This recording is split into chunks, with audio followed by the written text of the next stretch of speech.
Hello, I'm Benson and welcome to my channel. Today I'm going to show you a wire cutter, and this wire cutter is specifically to cut foam. So what we're talking about is some of these like polyester cell foam. I get a lot of them from packaging, so I never know what to do with them apart from putting them to the landfill, which is a waste. If I have a way to shape them, cut them, that would be ideal. You can cut this with just a simple hot wire. So basically you pass electricity through a wire and it cuts through them. And you can also buy a cutter which is more like a handheld thing.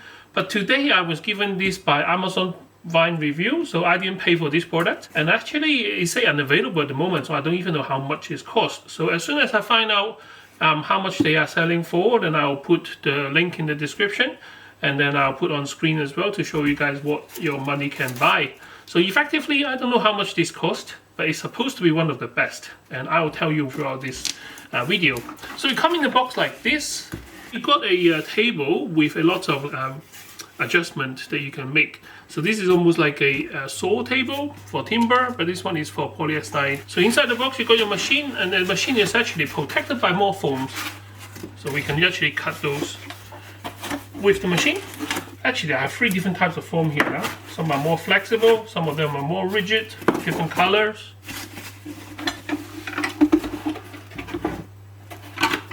Alright, so for those of you who is researching to buy a wire cutter with a table like this, feel free to forward to the relevant section of the video. You don't have to stick with the learning part of this because like I haven't used any of this kind of machine before, so this is kind of a brand new learning curve for me. So first of all, the storage is actually on the bottom of the machine, and you can see the bottom of the machine is actually hollowed out. The adjustable arm and the guide, adjustable guide, and a piece of rail, all hiding underneath here. And there's this loose wire here, I'm not sure what for, and there's already a screw kind of loose as well, so I do need to read the instructions and see what it says. I'm in the UK, so it comes with a 3-pin UK plug, and looking at the cable, I can tell that I'm quite happy with the length of the cable comes with the machine. This machine doesn't come with the foot pedal switch. It has the options to plug it in, but it doesn't come with it, so I can't really show you guys about the foot pedal switch. So let's go ahead and fix up the machine so we can have a play with cutting some foam. To install the arm here, there is a little piece of wire on the wheel on the top here, and the instructions say you need to slot it on the side here. This loose screw which came out at the beginning, this is to attach this wire to the arm, and you need a Phillips screwdriver for that. The cable needs to go through the guide, which is here, and then it should fit through the hole. So in the front of the machine you got the left knob. So this one here actually connected with a rod all the way to the pinhole here where you feed through the wire. When you undo the turn, it allows the wire to go through the bottom. Once you have the wire gone through, all you need to do is tighten it. Effectively that trapped the wire, so now it can't move. And then now you have a second knob right here which sits on top of the wheel of wire, and then now you can tighten up the slack. Then make sure it's tight with a bit of tension, and that's it. The idea is you heat up the wire, you push the foam through, and then it cuts through the foam with the heating on the wire. The good thing about having a table like this is that you got a more good control over what is being cut. For those people who use a saw table or something similar, then you know you'll be at home with using this kind of thing. And then here 1, 2, 3, 4, 5, 6, I guess that is just how hot you want the wire to turn.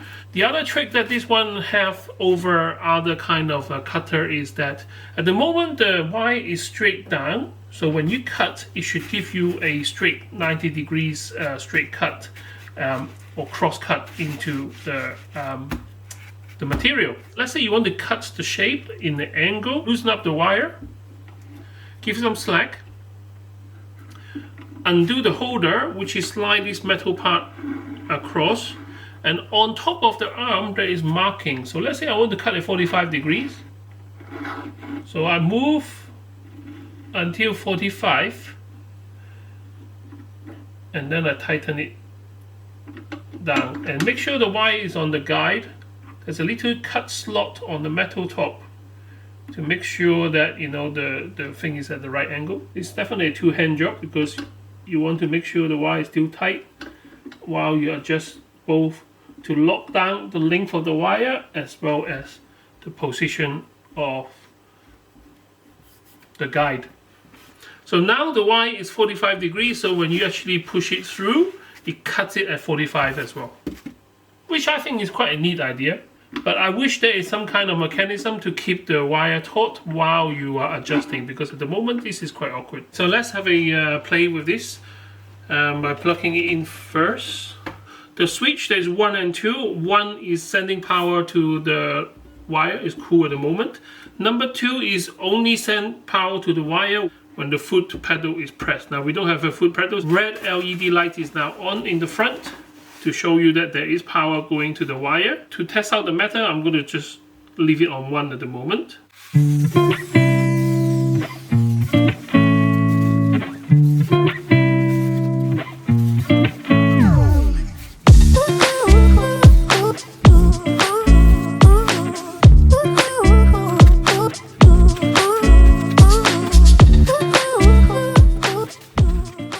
There we go. So this is what the wire cutter does.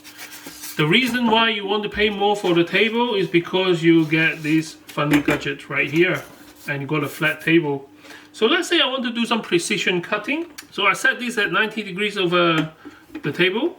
If it's not straight, you can tell. So let's say I want to have a 50mm cut. So on the table there's a 50mm mark over there. I'm not going to touch the wire in case it burns my finger. And then you lock down the guide rail, and then with the foam you push it against the rail,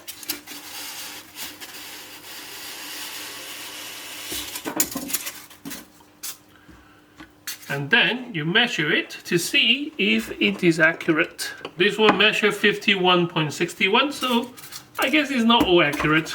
Okay, let's try, and this time I want 100. Now just now you hear the wire go tung.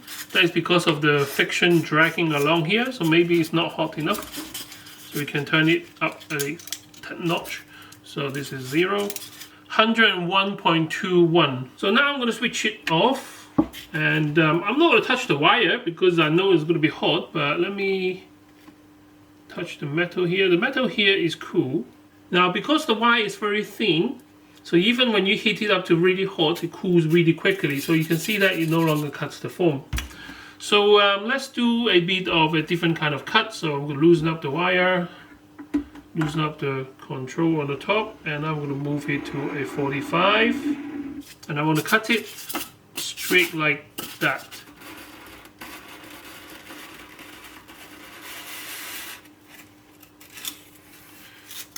And there we go. Now we have a 45-degree angle foam. The only thing is it looks a bit harmless, but I'm sure this is super hot, so I'm not going to touch it with my finger.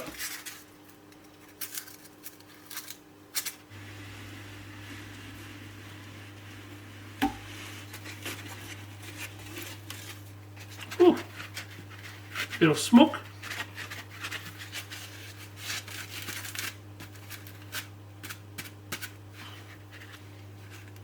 Oh, this one cut through, but it's kind of sealed back again. So yeah, with this kind of cutter, you get a lot of fun cutting perfect shape out of them. The only problem is, like, I find it when you set up the angle correctly, when you heat it up, the wire kind of expand. Then you lose the taut of it. Maybe I should learn how to use the machine properly. Okay, so now we have another interesting way of using this guide. Basically, in the booklet, it tells you that you can actually use it as a jig.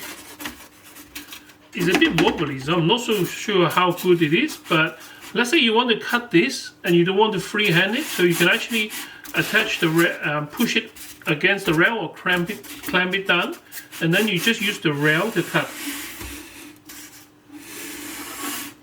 and it actually works. That's probably too fast a pass. Maybe I have to go it slower. The only thing is there is a little bit of movement, so you know, might not be the best. Now this is an interesting use of this tool. So let's say I want to cut a cylinder out of this shape here. So it comes with something like this, which is like kind of a sharp pointy thing up. And what you do is make sure the diameter is what you adjust this to, and then you push down the foam onto the needle, and then you just let it spin. Obviously whenever you spin, it touches the wire and it will get cut, and you just keep spinning it.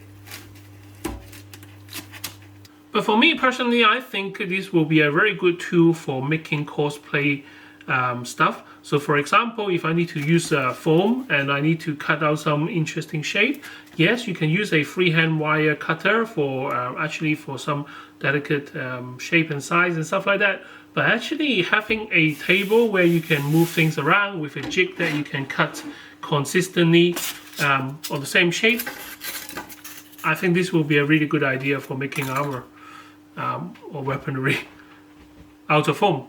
So thank you very much for watching. I can't wait to see you next time with more interesting gadget. Bye bye.